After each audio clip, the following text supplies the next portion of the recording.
I set the table for 3 last Thursday. Renee was coming over for dinner, just Renee, just the two of us, and I set the table for 3. I didn't realize I'd done it until she pointed at the extra place setting and said, "Is someone else coming?" And I looked at the 3rd plate, the 3rd fork, the 3rd glass of water I'd poured, and I felt something open beneath me like a trap door. I said I'd miscounted, but I hadn't miscounted. My hands had set that 3rd place with the same certainty they used to tie my shoes. Like muscle memory, like something I'd been doing for longer than I knew. I need to go back. I need to tell this from the beginning because what happened at my father's funeral 18 months ago has been quietly rewriting my life, and the table, the 3rd plate, that's just the latest thing I can't explain. It might not even be the worst thing. I don't know what the worst thing is yet. I think I'm still finding out. My father's funeral had 14 people. I know because I made the list myself. I sat at his kitchen table 2 days after he died and wrote every name on the back of a water bill because I couldn't find clean paper in that house. 14 people. Family, a couple of neighbors, his friend Craig from the hardware store. Small funeral. That's what he would have wanted. There are 15 people in the photographs. And when I started calling everyone who attended, asking about the person none of us could identify, the one standing near the back in a navy coat, every single one of them remembered seeing that person. Nobody could remember meeting them. Not once. Not ever. Not in their entire lives. My father died on a Tuesday in March. Cardiac arrest. He was 67 and he'd been alone in the house since my mother left when I was 11. So nobody found him until Thursday when Margie Kessler from next door noticed his porch light had been on for 2 straight nights. That detail still sits in my chest like a stone I swallowed. 2 days. He was on the kitchen floor for 2 days, and the thing that finally raised an alarm was a light bulb. I drove up from Columbus. 4 hours with the window cracked because I kept feeling like I couldn't breathe. My sister Renee flew in from Denver. We hadn't spoken in about 8 months. I genuinely don't remember what the argument was about anymore, which tells you everything. We met at the funeral home on Saturday morning, and she was wearing Dad's old flannel under her coat, sleeves folded twice at the wrist, the way he always wore it, and it almost broke me right there in the parking lot.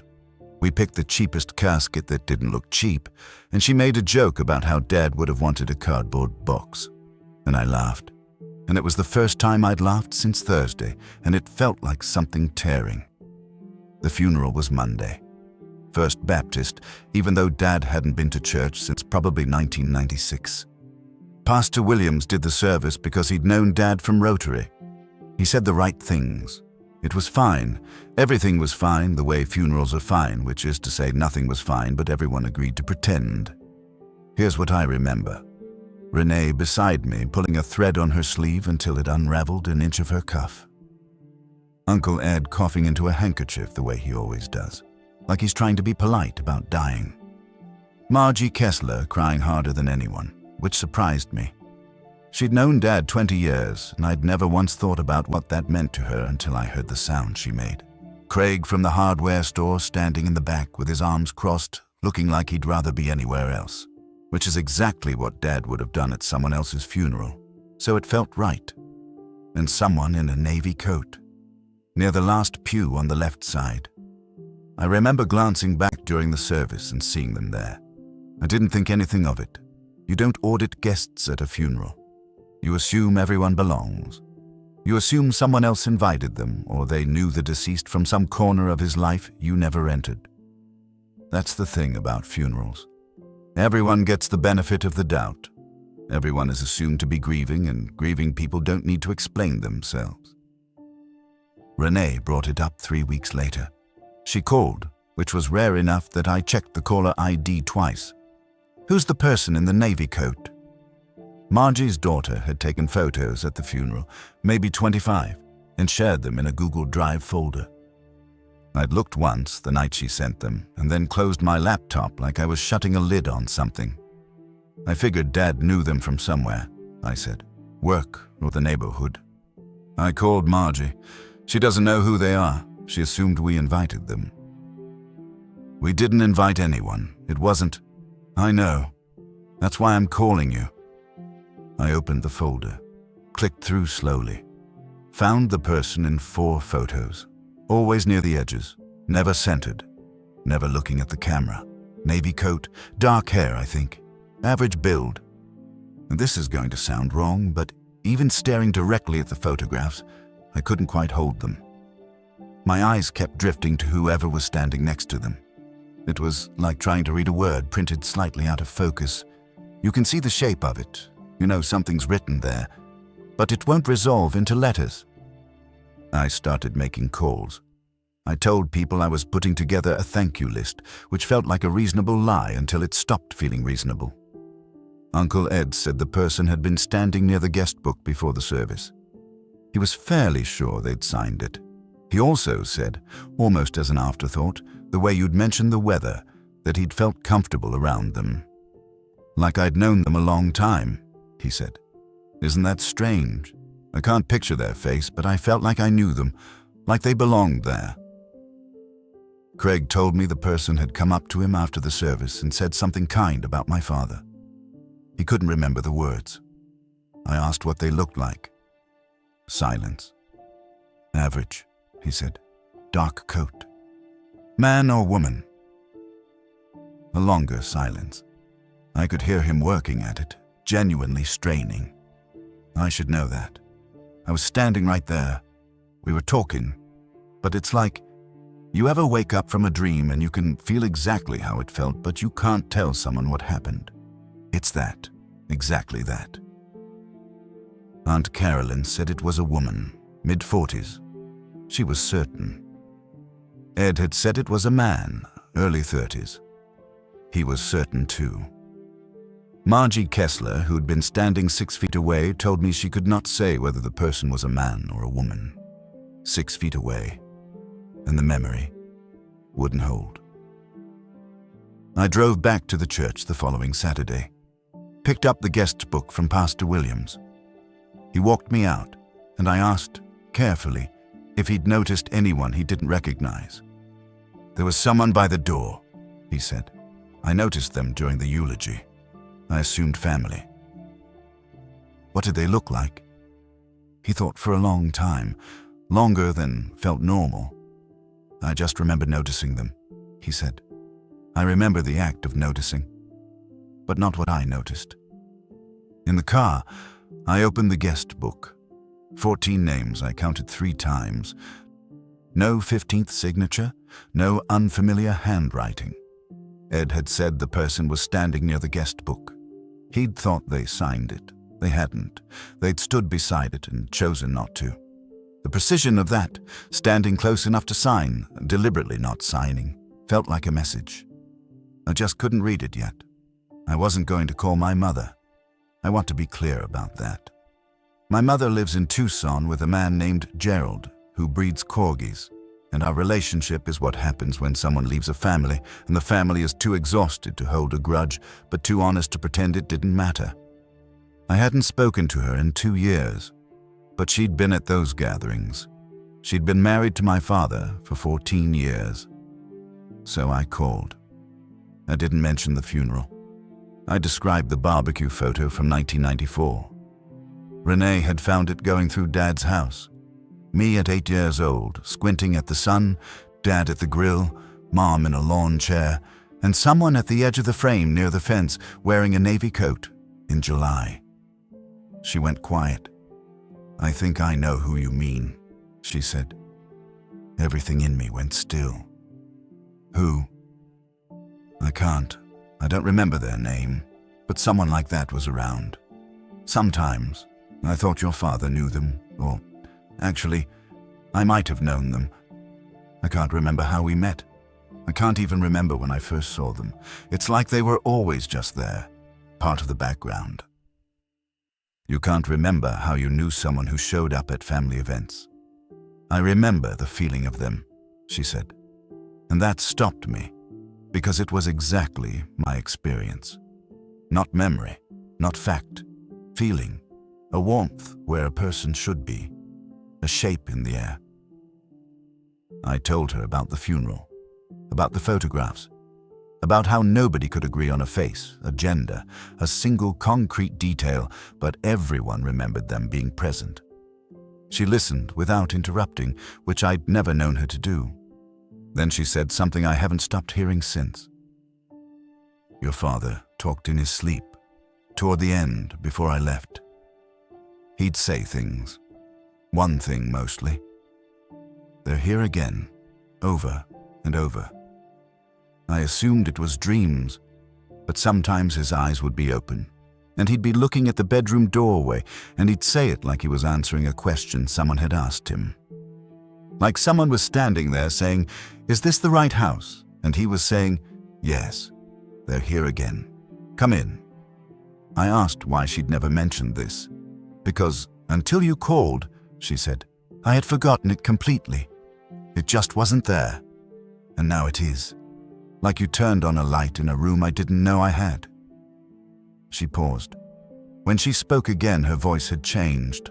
Lower, more careful, like she was handling something fragile. "There's something else. I don't know if this is real. I might be building it from pieces of other memories. But I think once, at one of the dinners, your father tried to introduce me to them. He brought me over. He said their name. I shook their hand. I know I felt their hand. And then nothing. It goes blank, like a tape that's been recorded over. I can feel the shape of the introduction. I can feel my arm extending, but the actual moment, their face, their voice, their name, it's just gone." "Could you have just forgotten?" I asked. I was hoping she'd say yes. "I forget plenty of things," she said. "This isn't forgetting. Forgetting is when something fades. This is when something has been removed." After that call, Renee and I went through every photograph in my father's house. Every album, every shoebox, every envelope of doubles from 1-hour photo labs that don't exist anymore. Dad kept everything. He was that kind of man. Couldn't throw away a receipt, couldn't let go of a single frozen moment. We found the figure 7 more times. Christmas, 1987. I'm a baby on my mother's lap. Through the front window, there's a shape on the porch. Could be a neighbor. Could be a shadow in a coat rack through old glass. But coat racks don't stand the way this shape stands. Slightly angled, leaning forward, like someone watching through the window. Easter, 2001. Big dinner at Uncle Ed's. The photo is of the table, everyone slightly blurred because someone moved. Through the doorway to the living room, someone is standing in the hall. Not eating, not sitting. Standing the way you stand when you're listening to a conversation in the next room and you don't want them to know you're there. A family reunion in 2005. Group photo, everyone lined up and smiling. I counted the faces. 23. I asked Aunt Carolyn for the invitation list she'd kept in a scrapbook. 22 names. And then Renee found something in her own wedding photos that made her go quiet in a way I'd never heard from her. Not angry quiet, not sad quiet, but the quiet of someone watching the ground move under their feet. It was a wide shot of the reception. Table arrangements. And at a table near the back, there was a figure sitting alone. The table had place cards. Renee had handwritten every one. In the photo, you could just barely make out the card in front of the empty chairs and the card in front of the figure. Renee zoomed in as far as the resolution allowed. There was a name on the place card. She couldn't read it, too blurry, too far, but she could see that it was written in her handwriting. Her distinctive, slightly left-leaning cursive. She had written a place card for this person. She had assigned them a seat. She had included them in the seating chart, in the planning, in the months of preparation, and she had no memory of doing any of it. "I planned that wedding for a year," she told me. Her voice was flat, controlled. "I know every name on every card. I fought with David about the seating for 3 weeks, and I made a place for someone I can't remember." That's when I noticed something else, something I wish I hadn't. I went back through every photograph we'd found, every single one, from 1972 to the funeral. and I looked at where the figure was positioned relative to the other people in the frame. In the barbecue photo, they're near the fence, but angled toward the grill where I'm standing next to my father. At Easter dinner, they're in the hallway, looking through the doorway toward the spot where I was sitting. At the reunion, they're at the far end of the group, but their body is turned slightly, oriented toward the center, toward where I'm standing in the second row. At Renee's wedding, they're sitting alone at the back table, facing the dance floor where I was standing with a drink in my hand, watching my sister dance. In every photograph across 30 years, the figure is oriented toward me. Not toward the camera, not toward the group, toward wherever I am in the frame. And in the photos from before I was born, my father as a teenager in 1972, the figure in the window reflection is facing the spot where my father stands. My father, who would one day have me. I sat with that for a long time. I sat with the math of it, the geometry, decades of photographs and one constant angle. I felt something in my chest that I don't have a word for. Not fear, not exactly. The feeling you'd have if you looked up and realized the stars had been rearranged and no one else had noticed. The notebook was in his nightstand. Small, spiral-bound, buried under reading glasses and a bottle of Tums and a pocket Bible he never read. My father had written in it sporadically. Grocery lists, phone numbers, a reminder to call the plumber. Ordinary things in ordinary handwriting. Near the back, the handwriting changed. Tighter, harder, like he was pressing the pen down to pin his thoughts to the paper before they could slide off. They were at Ed's again on Sunday. Nobody else noticed. Or they noticed and forgot. That seems to be how it works. I tried to talk to them directly. I walked right up. I know I spoke. I could hear my own voice. But afterward, I couldn't remember what I said. Couldn't remember if they answered. There is a hole in my memory, the exact shape of a conversation. Carolyn says she doesn't know who I'm talking about, but I watched her talk to them for 10 minutes by the punch bowl. I watched them lean in close. I watched Carolyn laugh at something they said. She doesn't remember any of it. I don't think they mean harm. I want to be clear about that. I don't feel danger. I feel the thing you feel when you've forgotten something critical and your mind keeps circling the place where it should be, finding nothing, circling again. Pages later, the handwriting got shakier. I've looked at all the old photos now. They have always been there. Every gathering, every holiday, as far back as the pictures go. I'm almost sure they were at my parents' wedding. I asked Mom before she died. She said, "Oh, they're family." Casual, obvious, like I'd asked a silly question. I said, "Which part of the family, Mom?" She couldn't answer. She patted my hand and changed the subject. Their family. I don't know whose. And then, in an entry that was written differently, slower, more deliberate, each letter formed with care, like he was writing something he needed to last. They always stand near the boy. I've looked at every picture. They are always near my son. Even before he was born, they were near me, and I think now that they were waiting. I think they were waiting for him. I don't know why. I don't think it's bad, but I don't know what it is. And I have spent 15 years alone in this house trying to remember their name. And every morning I almost have it, and every night it's gone. After I found the notebook, things changed. Not outside me. Inside. I stopped sleeping the way I used to.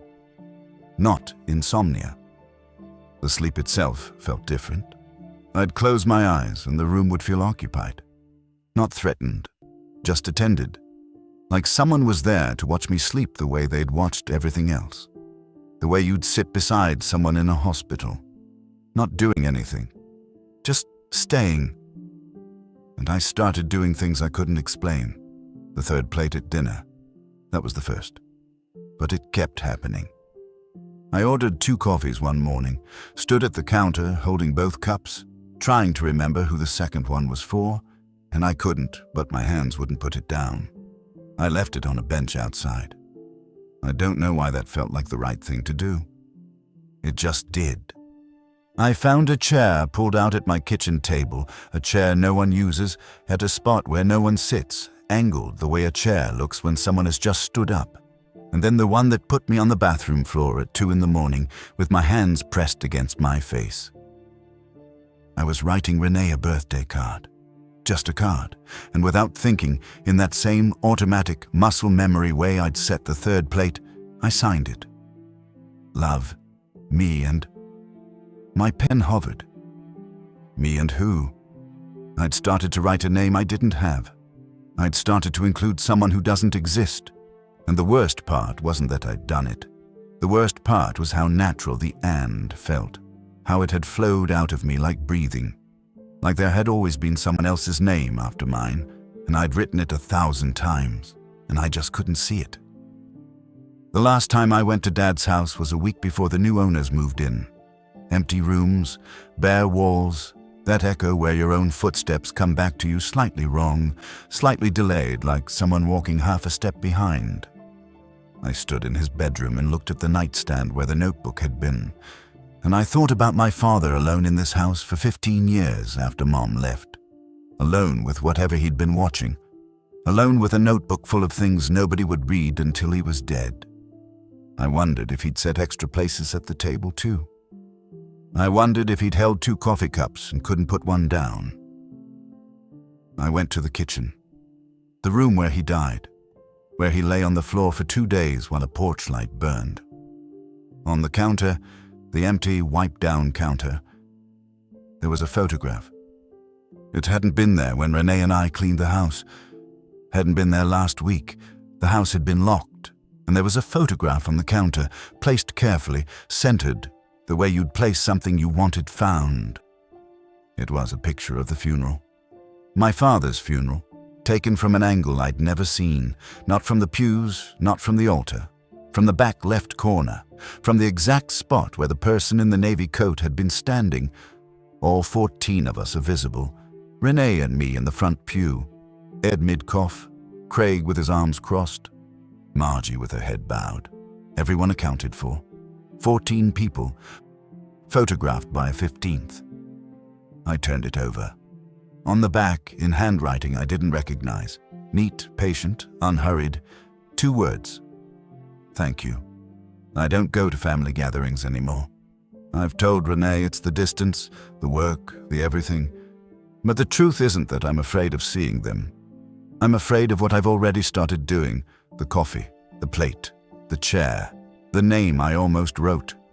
I am making room for someone I've never met, and I'm doing it without thinking, the way my father did, the way my mother did before she left, the way I think everyone in my family has always done. Not because we chose to, because something in us knows they belong, even if the rest of us can't hold on to why. I went through my own photographs last month. Not Dad's. Mine. My apartment, my friends, my life in Columbus. Everything on my phone, every folder, every backup. I found one. A housewarming party 2 years ago. 12 people, all friends, all accounted for. I can name every face. But the window behind the couch, dark glass, night outside, has a reflection that doesn't match anyone in the room. A shape, a figure. I went through every guest trying to match the angle, the position, the height. None of them fit. Whoever is in that reflection isn't standing where any of my friends were standing. They're standing in a part of the room that was empty. I've looked at that photo so many times that I've stopped being able to see it clearly. It just looks like someone who was supposed to be there. My father wrote one last thing in the notebook.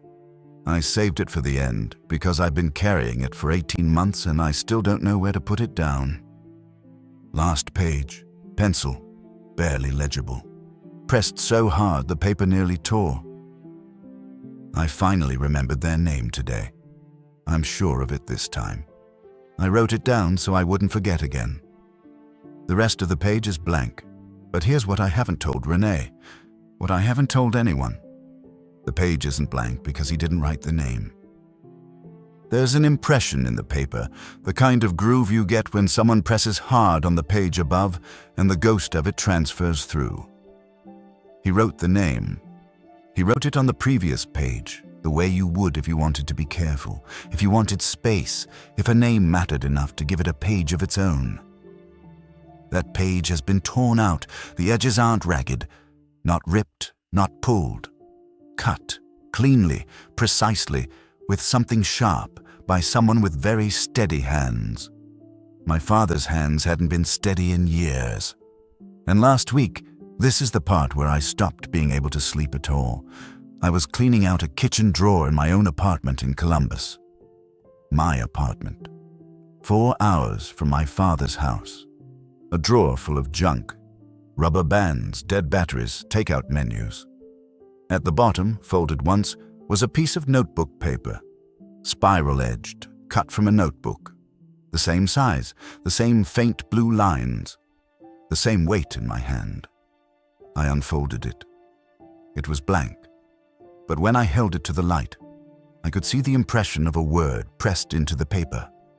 A name, maybe. A single word, written hard enough to scar the page. I almost read it. I held it at the right angle, and the light caught the grooves, and for 1 second the shape of the letters began to form, and I felt something, not in my mind, but in my body.